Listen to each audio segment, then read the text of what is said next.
Hey, welcome back to the State of Love and Trust. It's episode 276, and this week we welcome back graphic artist Rob Sheridan. You might recall about a year ago we talked to Rob about the Dark Matter tour and kind of his journey to that point. But now we're diving deep into some of these songs and how he made what he made that was behind the band on the giant screen at the arenas and the stadiums on the Dark Matter tour. Oh, baby, what a conversation. Rob is a peach. It's all next on the State of Love and Trust.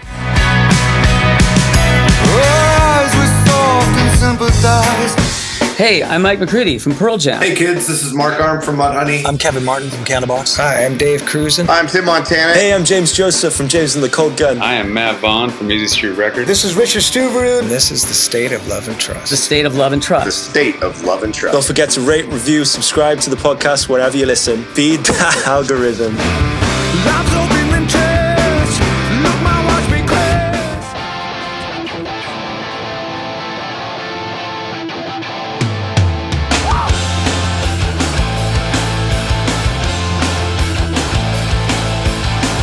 Welcome back to another episode of the State of Love and Trust. It's a Pearl Jam podcast, and I'm one of your two hosts, Jason Kerepesi, and alongside me, as always, is Paul Ghiglieri.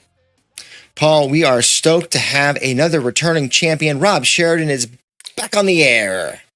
Very excited to have Rob back, and we're going to go in depth and talk at length about Rob's contributions to the Pearl Jam concert-going experience, and dare I say, not afraid to state that I do truly believe that Rob's contributions not only augmented the Pearl Jam concert-going experience, but dare I say, elevated in ways that might otherwise be absent without those contributions. Just gonna say, the man does good work.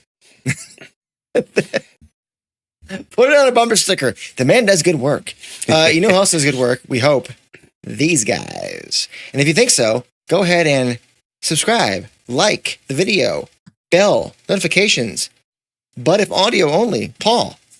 Well, you could rate, you could review. You might want to subscribe on your preferred podcast platform of choice. Feed that algorithm, or if you don't want to feed it, at least till the algorithm's soil. Huh? It's harvest season. What do you say? We're getting close. We're getting close. We're almost there. Oh, if I can feel it in the air, the Christmas is coming. Oh God! If you want to, he's got the solstice in the air. Oh, he feels it on the taste. I can see it in the distance, but it shall remain there for another couple months. Just saying. There are links below, everybody, for a number of things. One of them is our Patreon. Hello, patrons. We love you. And if you want to join the fabulous community we've created over there, please come and join us. Every month there is a giveaway, by the way. This month, it's James and the Cold Guns Face in the Mirror on record, on vinyl. Hey, guess what? That guy, that's a winner right there. Huh? Look at that. She's gorgeous. Love her. So this could be yours if you're a patron in this month. Only 1 week to go, though, so sign up if you haven't already. Also, we've got the pod shop, so you can buy what Paul's wearing or any number of things and all of these really cool aesthetics or drinkables. Like I've got a little koozie here from a beer. It helps support the show, keep us moving forward and doing more shows. We like that idea. Hopefully you do too. And if not, no big deal. You're watching the show right now. That's amazing. One thing that's really amazing, though, is our nonprofit for the month. Yes. This month, it is September, Paul. It is National Mental Health Awareness Month. So why not support National Alliance on Mental Health, NAMI? So scan that QR code on your screen, right? Meow. Or you can go ahead and, there's a link below. There's a link in our Instagram bio. Just tap on it anywhere. Send them some money. $5 or more gets you the stickers, you the pin. Yeah. You get some stickers. What do you say? What did you just hit with that one? You hit wine something. Glass. Oh, okay. Luckily not stickers, in the wine glass. Guitar picks and pins. So send in $5 or more, you get one of those. And the greatest donator gets the, what do they get? Oh, yeah, they get the 90 original box set featuring Chris Cornell stuff from July. 90 the original Friends of the Show. And it's a great box set. Oh, baby. So send in your donations now. So, without further ado, let's dive in to the Dark Matter and more with Rob Sheridan.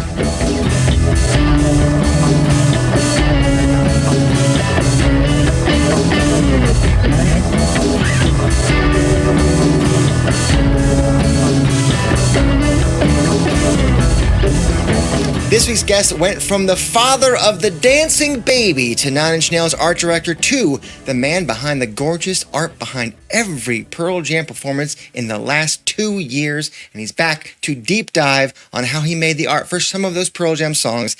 It's another returning champion, Paul, graphic designer and artist, the pride of Tacoma, Rob Sheridan. Thank you very much. It's good to be back. Great to have you, Rob. Thanks for coming on. We were joking with Brett Eliason last time he was on. I think he's at 4 now. I think the 5th one he gets a free sandwich. So you've punched the second part of your of your card. On SNL, they're the 5 Timers Club, and they get a robe. So that's exactly where I got the idea from. Yep. You, Tina Fey, Justin Timberlake, like it'll be. That'll be our wall of fame somewhere up there. I'll put it on the ceiling, maybe. But basically, Rob's saying it better not be a damn ham sandwich. That's what he's saying.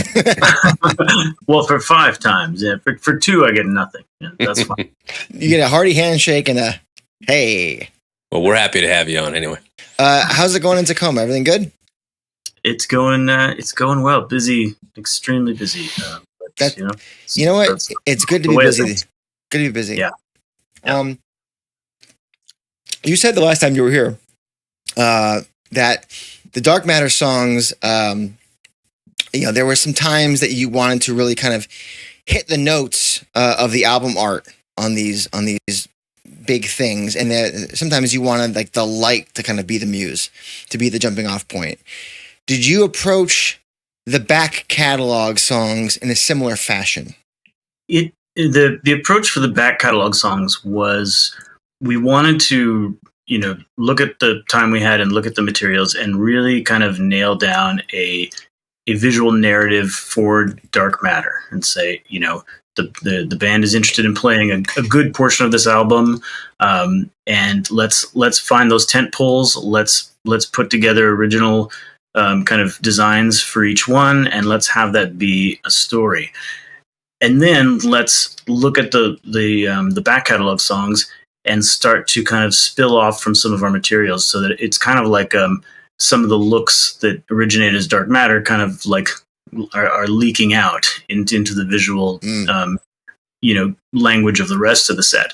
So the idea was that they live in the same world, but they start to kind of branch off and feel a little bit tailored to those songs. And then there's a whole nother section of songs that weren't, we had extra stuff that was in the universe of all this. And it was like, if they play that song, if they play this song, it could kind of go, there's songs that we were pretty certain of. And then there's songs that like, I think there's a couple looks that I really like that got assigned to songs that they never played, because we were guessing, Now, let me ask you, Rob, because there's a visual narrative that tells the story of this album, what happens when they don't play the songs in that sequential order during a show? So is it more about the abstract, and it's almost like it doesn't matter what order they play songs from this record, because it's about expressing, it's almost like a photo essay in the sense that it's a collage of feelings, and so the order of the feelings is not as important as the totality of their expression? That's exactly it. It okay. Was by necessity. It was designed to be something that would communicate the kind of the concept, whether or not certain songs were played, whether or not the order was shifted around. We talked about this idea that there were kind of several kind of acts of the show, and they had visual tent poles based around the kind of core Dark Matter songs that we felt would get played mostly, and that had a beginning and a middle and an end. But the nature of it was like, okay, well, if they get mixed around, it's not a linear story. It's not a clear narrative. It's a conceptual narrative. So things reference in both directions, and so you kind of if the order moves around a little bit, you get the vibe of it.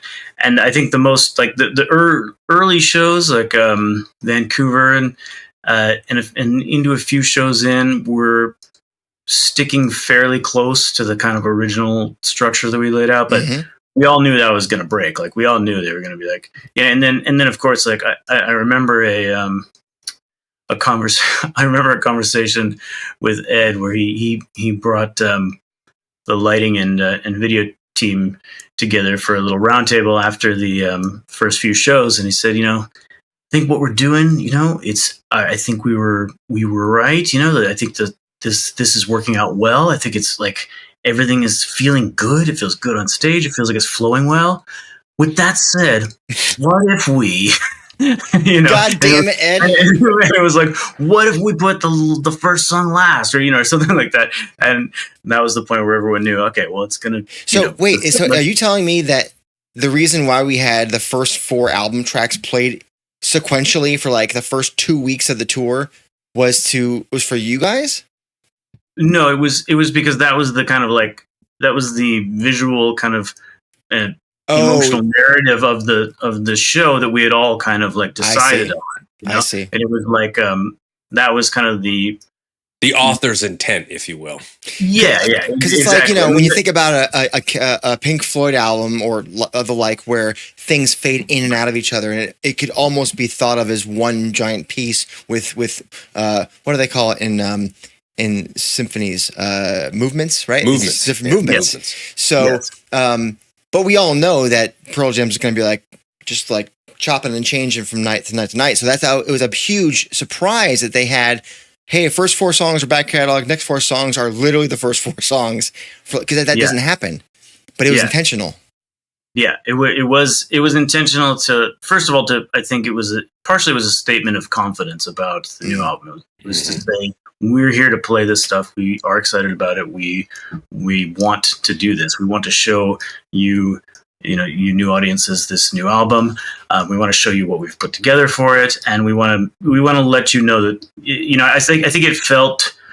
It can feel really bad sometimes when a band comes out and plays only their new stuff, and that was never going to be Pearl Jam's intention. They're going to play a huge set full of all kinds of stuff, but the fact that they played so much of it,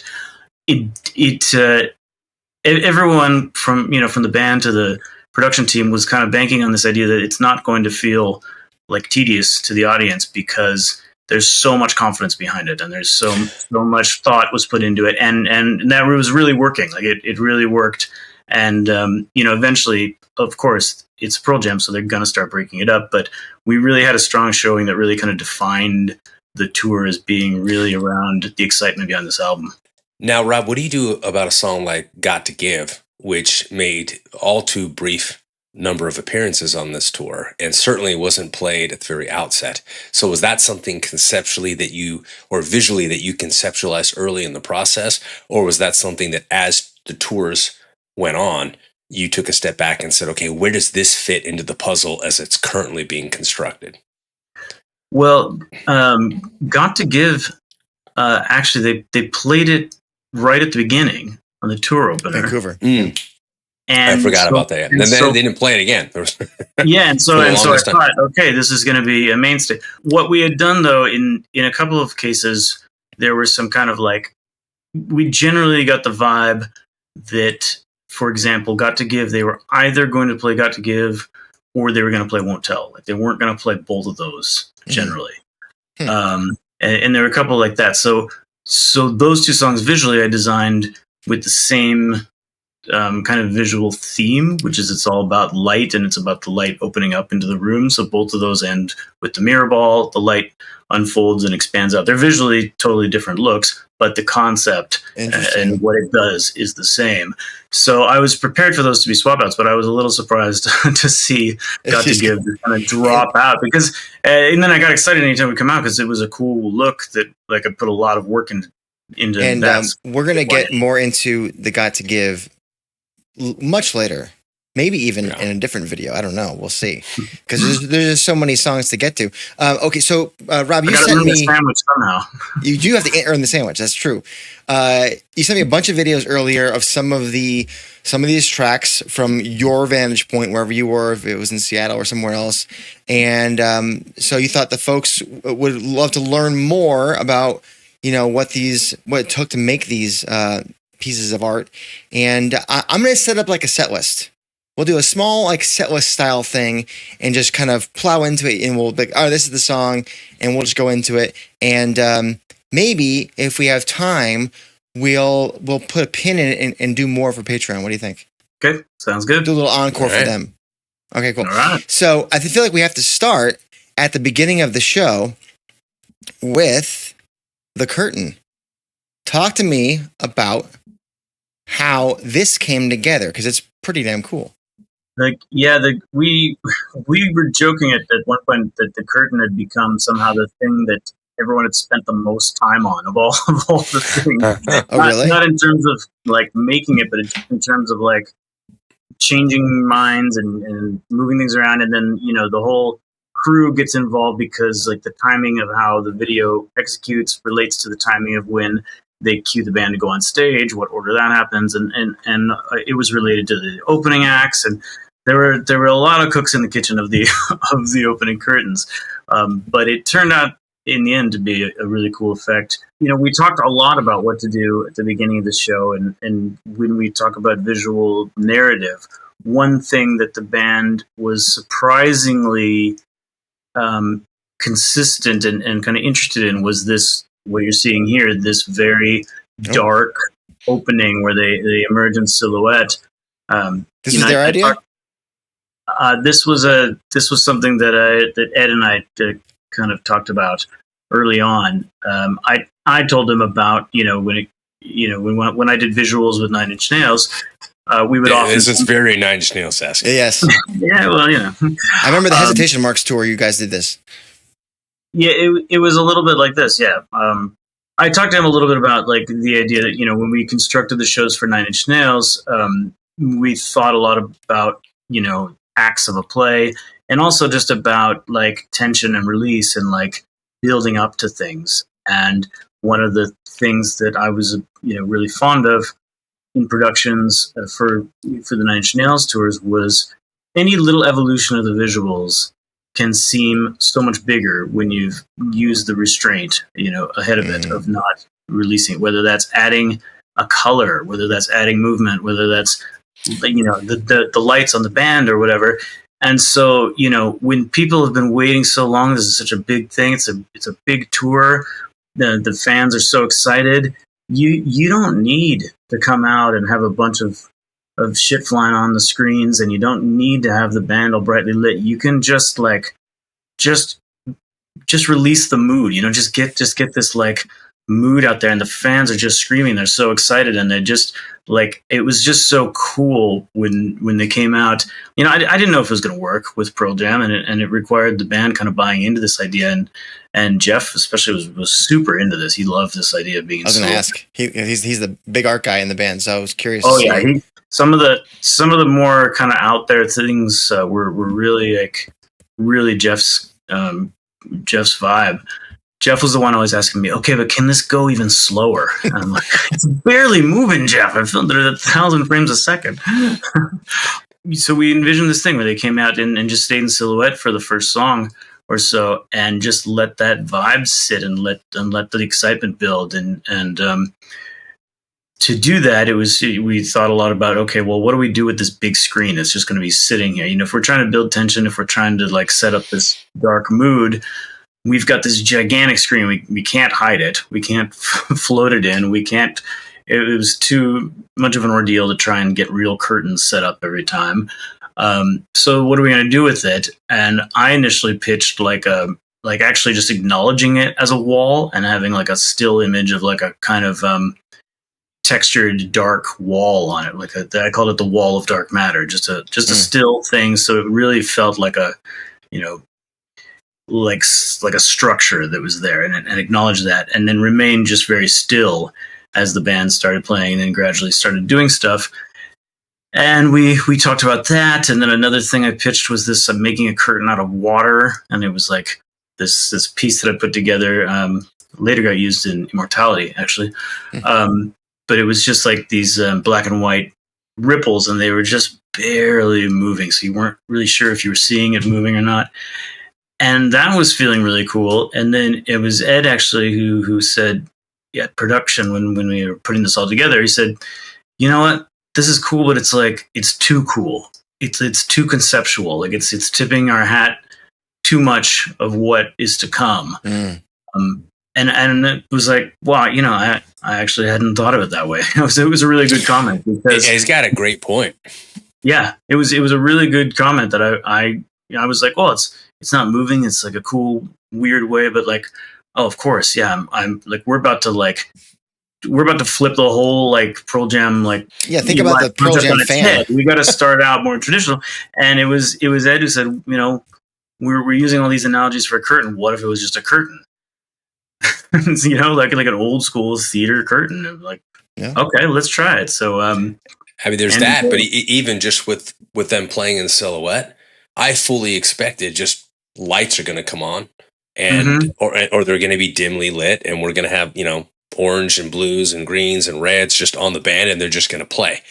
I knew the screen was there, but I wasn't. I figured at some point the focus will shift to the band as opposed to the screen being this complementary extension of the music itself. And so I think starting off like you suggested with this veritable blank canvas and just allowing that silhouette to set the mood and the tone, it really did kind of set the audience goer up to be pleasantly surprised with literally anything that came next. Because no matter what song they opened with, you knew you were getting the silhouette, and you knew to be excited for the curtain parting.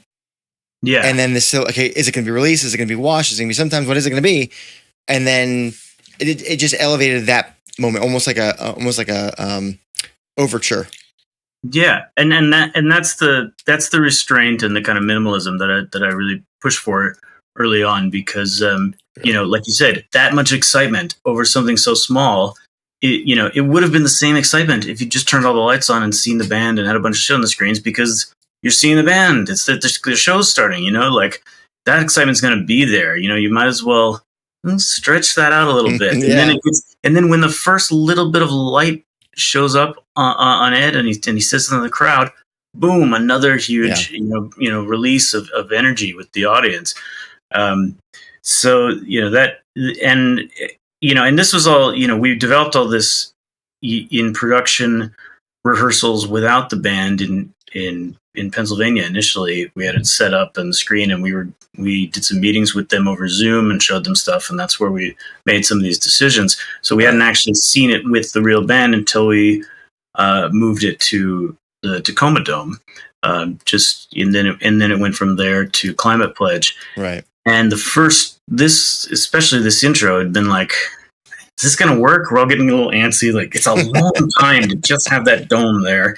And then the first time the band actually came in and said, let's play some stuff with the music. It was actually the first time I had seen them, play the music as bands since I started the project. So it'd been a few months, and so they come in, we get that light up. I see the silhouette walks out, and Ed starts singing Release, and it was like chills. Like everyone felt chills. It was like just seeing that silhouette. Mm-hmm. He's got the hat on. You can tell it's him, and it's like, oh, this is gonna work really well. Wow. Yeah, and that so many anxieties just drift away the moment they start playing on the stage, and it's like, oh yeah, okay. Let's go to one of those songs that really did work. This is In My Tree, as shot by Rob. So what am I seeing? I'm seeing like some sort of swirls, but they're changing color. Talk to me about this. Yeah, I put this one in there because it's an example of one of the kind of like songs where we had extra material that had bled off from stuff we filmed, and we were looking for homes for it. And we sat down, especially Ed and Jeff and I sat down for a long night one time and looked through all the stuff I'd made, and they got really excited about being like, oh, this would be great for this. This would be great for this. And cool. So, There's some directing and producing going on the back end. Yeah, they got really excited about pairing some of the unassigned visuals that I'd made with back catalog songs, and then we kind of broke those down into like mid-tempo, slow songs, punk songs, like hits, and started putting the visuals to it, but also assigning some songs to be like, this doesn't have visuals. This is just a color, a gradient. This is just lights. This is just the band, with the live cameras. We didn't want it to just be like just constant visuals. We wanted it to also be see the band, sometimes just nothing on the screen really, let the band play. And that was all kind of determined song by song. So there were a number of these types of songs where you don't know how often something like In My Tree is going to get played, but it's still there. There was still something that we wanted to feel like it had its own look. So pretty much any song in the catalog that's been played more than a few times had its own distinct visual look, whatever that might be. And how did you decide when to overlay the band in the corners versus just the whole thing art? It was a song by song. We went through them all bit by bit in the programming with Keeley and Spike, and just really kind of felt it out. Like let's let people sit in this environment. Let's let them watch the band, and then certain parts when it felt right, let's bring the band back in. Some of that was like a feeling. Some of that was cued in. So it was all song by song, but it was all thought out in that sense. And then that clip was actually I filmed a lot of stuff on Puget Sound in up here in Seattle in the water, and the light was really low, and I was down by the water, and it was just like a beautiful low sunset, and it was hitting parts of the water and rippling and creating those little shapes, those weird little circles, and filmed that in slow motion. And I didn't even do anything else to the footage other than colorize it. Really? That's you went with a phone or something? What did you have with you? That was with the this ultra slow motion camera that I was using for most of the visuals. I have to ask, Rob, are you must be, or if not directly, perhaps indirectly familiar with Wassily Kandinsky's work, the Russian painter and art theorist. So this is early, right? So concentric circles, but he would talk often about seeing color through music. And when he would paint, he would listen to a song and he would paint, and then he would call the painting by the music that he was listening to. And it was almost like this is the colorful manifestation into 2D, if you will, what I'm hearing. And so I think it's your process. I liken it to that in the sense that you're talking with the band and you're saying how, sometimes it's just a gradient or it's just a color. You know what I mean? Not choosing that color is going to like that's a conscious choice. And so I wonder sometimes, like, can you think of a song where it was just a color chosen? And was it the song, or was there somehow even a subconscious attachment or connection to the album art, or some defining quality or characteristic of that record or tour or era of the time? You know what I'm saying? Like lyric, perhaps? Lyrically speaking, or is it just I close my eyes and in a vacuum, if absent all of that context, when I hear this song, I see this color?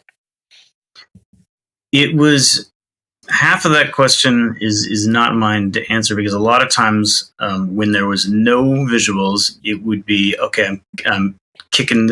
When we decided collectively, this song is just going to be a lights or a color or something, I would kick that over to lighting, and Spike and Keeley would do, because I'd take that off my plate. Interesting. Okay. But the ones that had visuals assigned to them, the colors were chosen by me, and then Keeley would build the lights around that. Okay. Sometimes she would be like, "Look, I like this, but I really feel like this song is a warm blue," or like Keeley definitely thinks in colors that way, and would ask, like, "Can I change this clip to red or whatever?" I'm like, yeah, that feels good. For me, it was interesting because having worked with Nine Inch Nails for so long, we did so many tours that a lot of the songs just started to have their own kind of visual identity live. Like Closer, it's always red, and some of them had like evolutions of designs that we did. This is the one we used to do this thing for, and so let's start with that and build on it. So with Pearl Jam, we're starting from zero, really, and even when it comes to colors, there was very few back catalog songs that, you know, Keeley was precious about that they'd done with a certain color in previous tours, because it was just never really about that. So it really did come down to that thing you're talking about, that feeling of like, this feels like a cool color to me. This feels like a warm color to me. Interesting. And just kind of rolling that. But the other thing is, when listening to all the songs and thinking about them visually, I often like feel like a movement, man. Like there's a certain way that something moves in my mind, and right. Sometimes that can be something that I end up really searching for and trying to find what's that going to be that does this in this certain way. You know, does this song do that for you? This is Won't Tell. Yeah, this one really does. This was a very purposefully designed in terms of motion, because the way the music flows, it opens up me. It's this very opening and releasing out in just the way that the song flows. And I wanted to capture that with this kind of turning and undulating and folding of light, and then these moments where it just breathes out. The choruses really feel that way to me. And I wanted this one, especially where we kind of initially had imagined it in the set, I wanted it to be this release of light, this opening up, and in its original place, it was like you'd been through a couple of really heavy dark matter, like in the dark songs, right, where you're like going through a whole world and it's conceptual, and this was to be the end of that.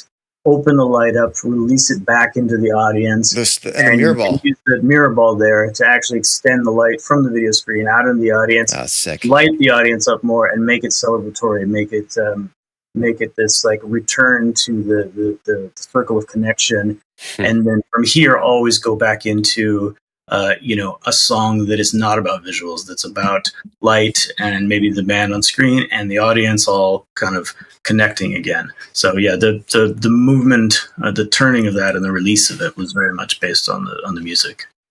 Paul, I'm curious what you make of the explanation for that song, because I don't know if you know, Rob, Paul and I don't see eye to eye on that song completely, and so I'm curious to see, because I love how it opens up, how it undulates and like kind of almost like a 3-dimensional washing machine. It's like we're going to force you through these emotions and these feelings, and then it's going to brighten up at the end, and the mirror ball kind of, does its thing. Paul, what do you think? How's it making you feel? Well, it's interesting because I've always likened this song to restraint, in the sense that, you have the subject. I'd open the door, I'd let you in, I'd open it if you came. But if it's not you knocking, it's staying closed. I'd open the door, shed on my skin, allow for a bit of grace. For in my dream, you told me, let the longing go. And the promise I still hold won't tell the soul. So Jason's always said, well, you have to tell. It's like, how could you not? No regrets, Rob. No regrets. How could you live your life and not tell? And I've always said, well, what if it's more nuanced and complicated than that? What if there's something that is very clearly prohibiting you from being able to do that? What like if being married? What if you're in love with someone who can't love you back? What if you're in love with someone who's married? What if you're in love with someone who is your best friend and doesn't see you in that way, or something? I don't know. And so, what do you do? And like, I think of that scene from Love Actually, that Christmas movie where he's filming his best friend's wedding, and you can, all of the footage is the woman. And when she's watching the wedding footage, she's like, he's only filming me. And you begin to realize that wedding video was a love letter to her.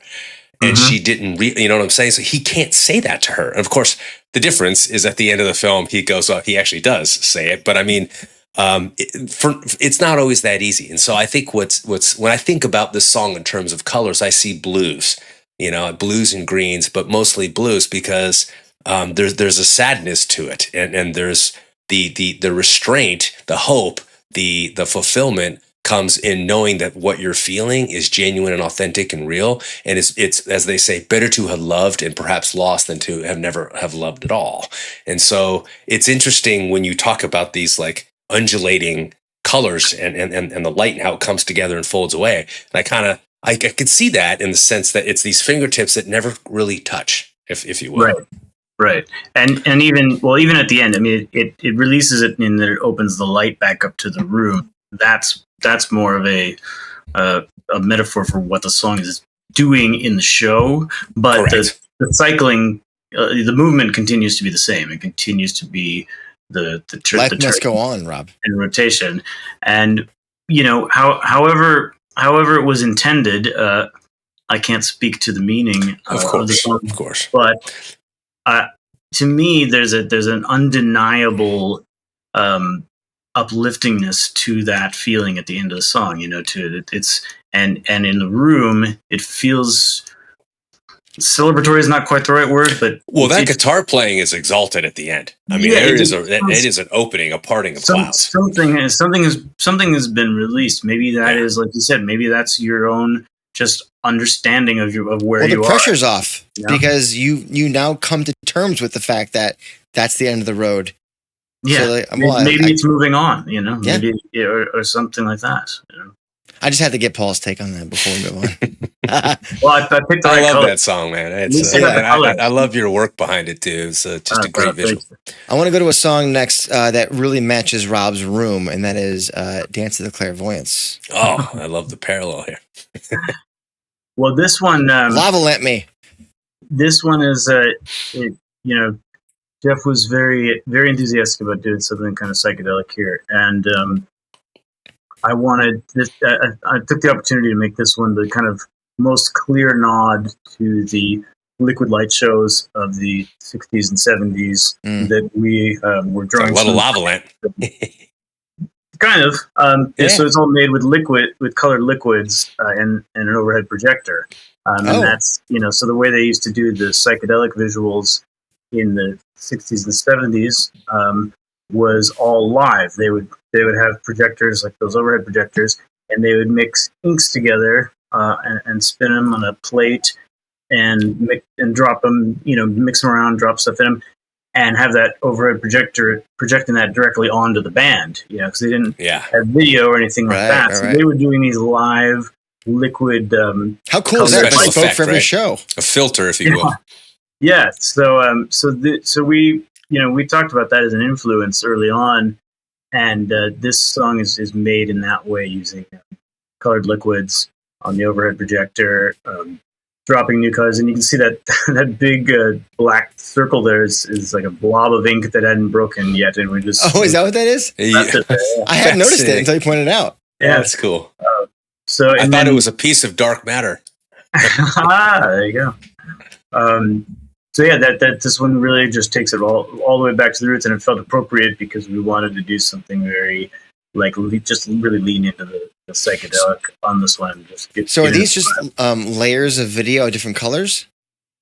The water itself was colored, and then I layered the colors on top of it. In addition to that, yeah. And then this is also when we're blue. Blue takes the cues from from the visuals, and he gets a little crazy with his live effects on the live cameras. So he's got pedals and various notch effects in there that can add some ghosting and RGB offsets and stuff to the live footage as it's blended in. Oh, I see it. He's doing that live. He's mixing around in there. And what's cool in a song like this is the color from the lights and the color from the video. There's projection also hitting the band members. So when you film that and put it on top of it, it all kind of blends together and looks like from the same world. But that's just the color of them because they're lit complementary to the visuals. So there were some really nice moments in this one where the live combination of the two would just kind of effortlessly blend in and out of each other. And just to confirm, the projection is happening from the front, not from the back. From the front, correct. Okay. And there's also a overhead projector that is shooting the same visuals down onto the band. Oh. It tended to mostly get overpowered by the lights. It didn't, we rarely had them dark enough for that to do that much, but it still provides just a little bit of extra texture on you see that shot right there. I just saw it. Yeah. It was up and behind looking down. Mm-hmm. Yeah. So they are getting some additional color and texture to kind of bring them into the world of the video in certain songs from that. Cool. That is awesome. I want to go back to Dark Matter. Let's do this song. Talk about movements. This song has 3 movements. It's upper hand. What do we got going on here? So this we wanted this circle to be the kind of like it's like a black hole sucking me in. Yeah, so the circle is the visual theme that kind of the whole show kind of keeps going back to. And when you talk about an abstract visual narrative that could be seen, in kind of any order, having some of these themes where you see them like reconnect, like Scared of Fear reconnects to Upper Hand, reconnects to Setting Sun, and a lot of those themes. And this is the kind of forming of that circle. This was done with a mini smoke machine on a table, shooting overhead, and with this black orb in the center of the black table, and filmed in ultra slow motion. So we shot the little mini smoke machine out, and as it's hitting that orb, you can see it going across the top there, kind of molding around it. But with the orb being black, that was able to kind of feel like a black hole, and it's turned it up like this. So it's just a little tabletop miniature setup, filmed overhead in ultra slow motion, and it became a massive. Are there fans vortex on either side? How is it doing this? The sideways guy. What is that? It's been propulsing out of the little, like, it's got a tube, and it's I see. out in a stream, and then once it hits it, the reason it's spreading out like that is because it's on a table. Right. So it's kind of. And so when you imagine looking it down and then yes. it's being smoke filling a table, it makes more sense. Right. And so then it changes to the verse here, and you've moved it. Talk about this rotation. This part, yeah. Yeah. So you had your big droplet there of that was colored liquids and paints and stuff, slow motion dropping into water, and now we're in a miniature water vortex. So this is basically a little water tornado. That's lit with various LED lighting on the side to give it just those kind of highlights, and then we drop some white ink into it, and that's what makes that spiral right there. And this is a song with a lot of different parts that are cued with the lights by Keeley, so that some of these things could happen at very specific points in the song, but still kind of designed so that they could be blended together if the band was at a different speed or adds a measure or whatever. I think we asked you last time, like, what happens if Ed has to stop in the middle of a song? And if you've got songs that have pieces that are multiple pieces for a song like this, how much handle do you have to let it slide, or can you easily loop it back so that you don't get caught? It's cued with the lights, so it'll Keeley's got tons of lighting cues for each section of the song. So if they were to stop completely and restart from the middle, they're not going to start just anywhere. They'll start at the beginning of a bridge or a beginning of a chorus or a beginning of something. And when she hits that cue, it'll cue the video as well. The video might be a little bit out of sync, but it was never meant to be rigidly in sync ever. Right. Is this still the vortex? Yeah, it's still the vortex. How do you make the vortex happen? It's a little magnet that spins, and it spins inside so there's a magnet underneath your beaker, and there's a magnetic piece that goes inside the beaker, and the magnet spins really fast and makes the water be a tornado. It's a scientific. We're going back to chemistry class here, Paul. Yeah, we had a lot of chemistry tools. Totally. We had a lot of fun little science projects. How many Bunsen burners did you use? A lot. Because we ruined a lot of them with chemicals and paint and stuff like that. Let me jump ahead in this one a little bit. Let's see here. We had a high petri dish, but so what happens then is this transitions out of the organic. That's awesome! Holy shit! This is a 3D particle simulation of lights, and it's being blended with the old these psychedelic light drop things and the ferrofluid stars in the background. There's like a whole bunch of practical and digital elements all combining here. And I want to say this image, just somewhere in here, is you created a print out of this, right? Yeah, the photo of this part of it. Yeah. I think right there. I mean, it's just like, wow. That one's very very inspired from one of the album art pieces. That's so cool. Which, we spent a lot of time, myself and our animator, Andrew Jerez, about how to recreate these beautiful light painted pieces, and like, what does that look like in motion? Because the way, as you know from the episode with him, the way that that's done is with really long exposure photography, and you can't just make it move.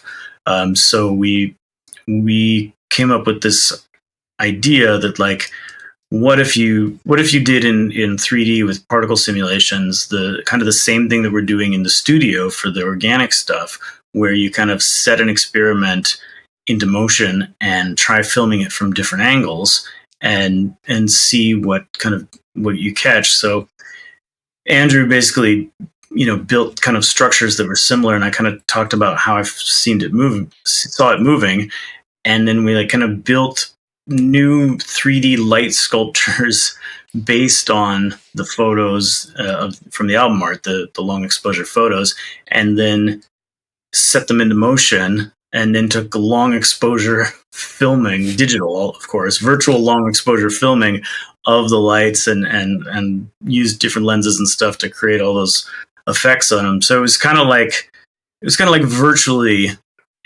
shooting something that didn't exist, but it sounds like when you're learning how to play a song on guitar, way back in the day before you could get the AI app and separate the tracks and shit, you have to listen to your cassette tape and try and deconstruct who's playing what part and where on the neck it is. So it's almost like you're trying to deconstruct this still image and then rejigger it into a 3D moving scape. Is that right? A little bit, but without any adherence to how it was made, and more adherence to how I just kind of imagined that it would move if it was moving. There's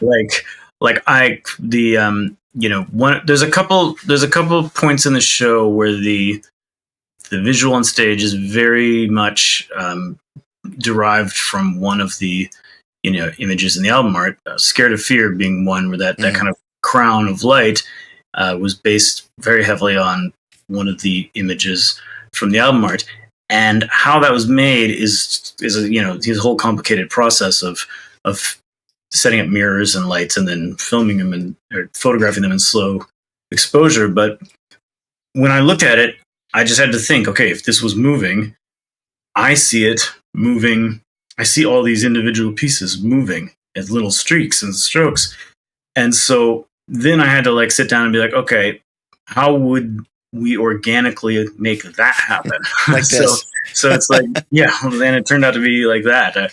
I had this idea that all these little wisps were their own little streaks of light. That's arguably the most actualized manifestation of your proof of concept there. I mean, that's proof of concept. So you've got this idea, and it to me, what you just described, that's exactly what I saw.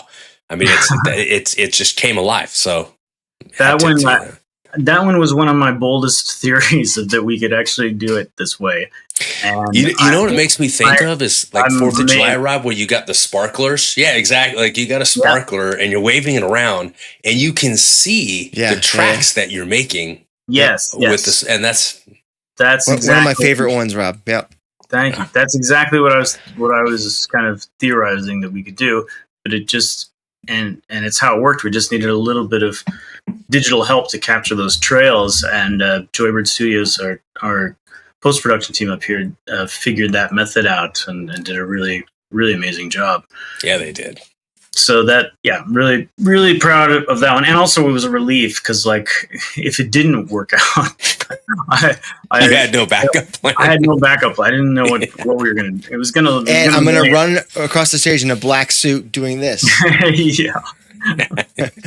we filmed sparklers in slow motion, by the way. Oh, did you? Okay. Yeah, but they were too. It was too obviously sparklers. Even with all our tricks, they're still just. It looks like 4th of July. I want to go to a deeply emotional track and see how that one affected you. This is Comeback, one of my favorite tracks off of Avocado. So this is a good example of of something that came together with lighting and video and my work.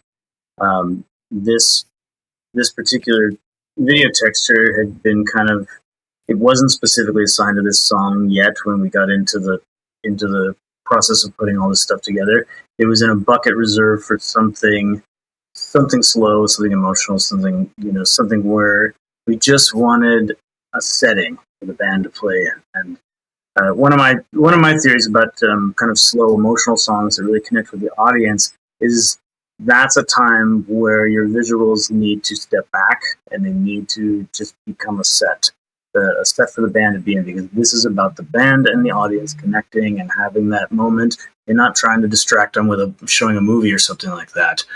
So like Black is another one where I had this one clip of just like it's one curl of smoke filmed in macro slow motion that just curls ever so slowly and feels like a wave moving across the screen. You barely even notice it's moving, and that's again the same intent of just like, let's give a beautiful setting and let's let this do what it does. It's like they're in a cave or like in the forest or something super serene. I could see that as a backdrop for sometimes off of No Code. It's just that campfire come. So it really feels like it's like light coming through trees, and that's the kind of feeling that we wanted for. But it's so this is actually after we'd done a bunch of liquid and color experiments in this tank. You can only do so much before all your paints and inks and stuff just start filling it up in black, and then it's time to dump it and start again. And right before we were about to dump it, I'm like, wait, look, put the light over there, and the light shining through all that ink and stuff like that just created this like beautiful almost foliage. So we filmed upwards through, so that's looking up to the light from under the water that's murky with all this black ink and paint and stuff. Wow. And that's what that is. It's moving very, very slowly, but mostly not. But what really works there is they, Spike and Blue and them did a phenomenal job piecing together the kind of soft masks for how the band comes in and out of that one, where it really feels like they're kind of flowing in and out of the texture. Because they're more across the entirety of the video board than usually they're kind of in the wings, as it were. Yeah. So there were some where the intent was to use the wings of it in kind of the in the place of the old standard iMag like side screens, and then other times we wanted the whole thing to be a canvas that kind of breathed in and out of band and texture and light and stuff like that. What was the decision on that? Obviously, it's a song by song, but are you just vibing? Are you just like, yeah, let's do it now? Yeah, a little bit, and some of it's also practical. Some of it is a balance thing, where we were keeping, charts of like how many songs with this kind of feel do we have, how many like this, and like wanted to make sure that there was like a good mix, because again, we don't get to pick the order, and we don't get to pick how often something happens, right? So we wanted to like really like spread out the types of looks, so that and it's not always going to work. Some nights, sure enough, there were like 4 songs in a row that all kind of had the same vibe, but it's just but for the most part, we tried to like distribute them in a way where there would be, visual variety. And then the other thing you're playing with is like, you don't want the whole thing to be an annoying art project where you never get to see the band, right? Like you do want to draw people away from just watching the concert on a TV, which I think sometimes happens, when they have just the screens on the side. Yeah. And if your seats aren't that great, you can't see them up close from your seats, but you're also just not being in the experience anymore. You're just watching TV. So we wanted to, draw some more eyes back to the stage, but also acknowledge that if you're sitting in the back, it sucks and you can't see the band. So we do want to show the band as well. So it's always that balance of like how many songs pull away from that, how many songs lean way into that, and how many songs blend the two together. Let's close the main set, gentlemen, shall we? With one of the most iconic main set closers, Rearviewmirror. I mean, the actual rearview mirror kind of writes itself, but obviously there's more to it than just that. So the rearview mirror, that was a Spike and Blue thing that they made, and it's at first it was just like a square, and I was like, well, what if you shape that like an actual rearview mirror? You know, like, we're working, we're already ahead of you, we're doing that. Okay. But that came about after I brought these visuals to them. Where I made this with fire coming out of like putting propane fire through this like tiny little hole where it like made it move really fast and wispy, and filming it super close up in slow motion. And what I saw in it was these streaks of like a highway at night. I call it highway. And I just like, it was really stuck in my head as, man, it feels like driving. It feels like propulsion. A lot of driving songs in the Pearl Jam catalog. Yeah, but I really felt like this would be great for Rearview. I mean, Rearview Mirror was like, that's a high school like driving song for me. You know, like it really connects, and I really hope for that. But all I came to the band with were my suggestions when it came to the back catalog stuff, and it turned out they were really stoked on this for Rearview. So we did that, and then that led to them building this Rearview Mirror thing, which was so cool. And then after the first run through, it looked great. The band played it, looked awesome. It all came together. And then Ed kind of cryptically said, like, yeah, I don't think we're going to play Rearview Mirror anymore at all. Oh, they didn't for a while. We were like, what happened to that song? And so we were bummed, but then it is what it is. But then Spike and Blue and Keeley put together this other version of it. They turned it green and put it on a different song. I remember Porch. Yeah, I think it was Porch. And I came in and they'd done that overnight, and it was because we were so attached to the look. And I was like, "But you guys, it's a rearview mirror." and I was like, "I don't know if I can do it. I got to know if I can do it on a different song." And they're like, "But we're running out of time. We spent a lot of time on this look. He said he's not going to play the song." I'm like, okay, you know what? Okay, that's not my song. Like, I that was their turf, so I let them do it. I sucked it up and said, okay, there can be a rearview mirror on Porch. I'm not going to overthink this too much. And then, sure enough, they start playing Rearview Mirror during the tour, and then so yeah, that's the reason there are two Rearview Mirrors. There were definitely people around me at a couple of the shows who were like, "Why is there a Rearview Mirror during Porch?" And I was like, "I don't know." That's why, because they thought they could get away with it in the situation where Rearview Mirror was never going to get played. So write your complaints to who? What's the Spike's email address? All right, main set complete. This was, oh my god, I can't believe we just did all those songs and it's been all this time. But obviously, there's so many more songs we could do. Maybe there's a part 3 down the pike at some point. But I think you can stick around for a few more for an encore for Patreon. Yeah, for sure. So if you're a Patreon member, almost within seconds or minutes, you're going to see the encore on the Patreon. So go check that out if you are a Patreon member, or if you want to be. More song deep dives with Rob Sheridan coming up. Rob, thank you for stopping by the main show. Hope to have you back for number 3, where you get a ice cream float. Oh, ooh, nice. Well, there's only like 240 more songs to get to. This is Rob's entire thing. I was like, I'm getting that 5. Sandwich card, no Rob. Problem. Live from Tacoma, Washington, Rob Sheridan, thank you for coming on the show. Thank you for having me. Always a pleasure, Rob.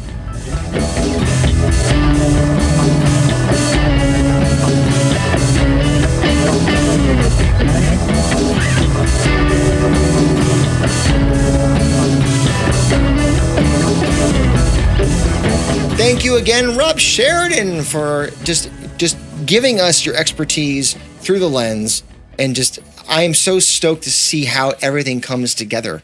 I like seeing how the sausage is made, Paul. Indeed, to augment and elevate no small task. So cannot thank Rob enough for what he brought to these Dark Matter shows. If you were at one of those shows and you probably walked away thinking, wow, that was an experience like I've never had before. If you weren't at one of those shows and you just watched this episode, perhaps you got a small taste of just how special they were. And I would say if that's the case, go on Pearl Jam's YouTube channel. I think there's 2 or 3 performances that were professionally edited, mixed, I think by Brett Eliason actually. And you can really get a kind of a sense. I think Scared of Fear is one. I think Wreckage is another.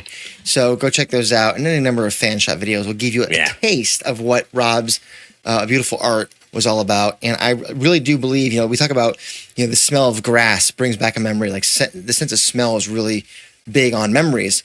I say that when you can see the music as well as hear it, it compounds the emotion. And that's what Rob does for the Pearl Jam. And that is pretty big deal when we feel it as deeply as we feel it. So could not agree more.